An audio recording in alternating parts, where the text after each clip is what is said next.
Beelink T4 Windows Thin Client Review. The cheapest Windows 10 PC is here. Intel belatedly acknowledged and apologized to its customers for CPU shipment delays that have been a bit of a distraction for the chip giant.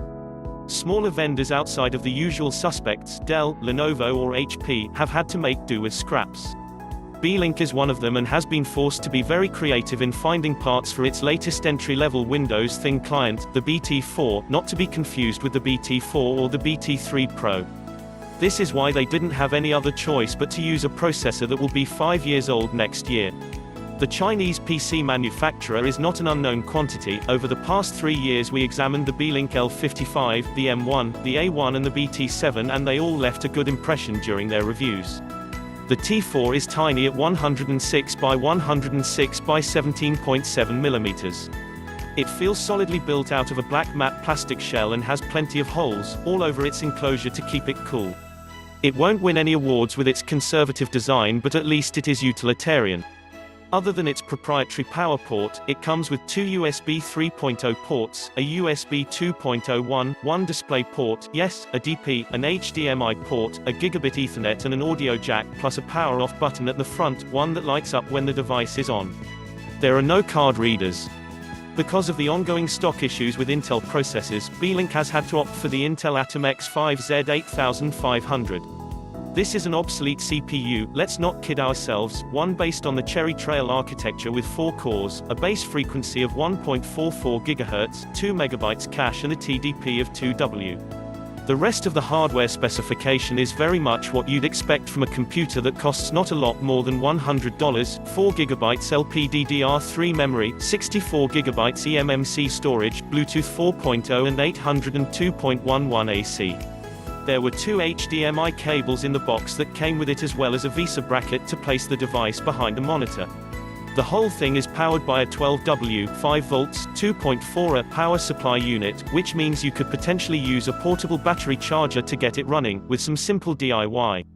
Beelink's T4 runs quiet thanks to a lack of fan, but it does get rather warm because of the oversized heat sink that is used to dissipate the extra heat.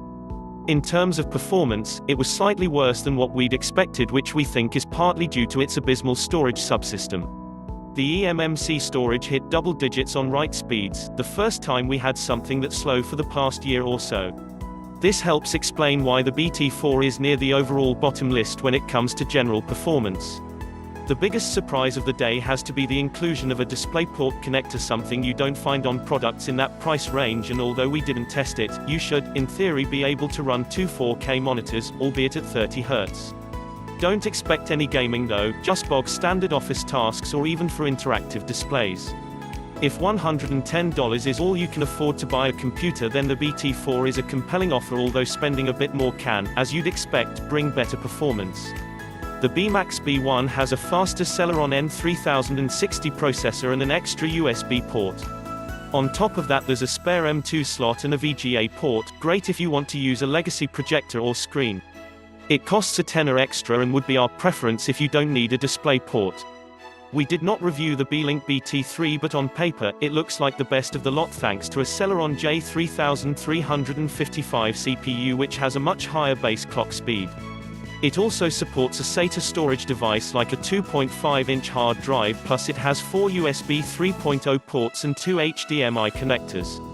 If you can extend a bit further to $130, then consider the Acute Angle PC, which not only has a fabulously inspiring design but also twice the memory and 3 times the onboard storage. It doesn't have a card reader though and has only one video connector. It is easy to slag off the BT4 as being a slow computer, but one needs to bear in mind that it is one of the cheapest Windows 10 computers on the market, a remarkable feat given that it costs less than what Microsoft charges for a retail version of Windows 10 Home Edition. Once you adjust your expectations as to what this computer is really about, then it becomes easier to live with it. We like the fact that it has a DisplayPort connector, which is a bit of a surprise, but couldn't help but wish that Beelink added a card reader as well. Hats off to Beelink though for being able to put together a device that may not be a powerhouse but will definitely make a perfectly decent HTPC or thin client for those on a budget. Thanks for watching, please subscribe for more upcoming videos.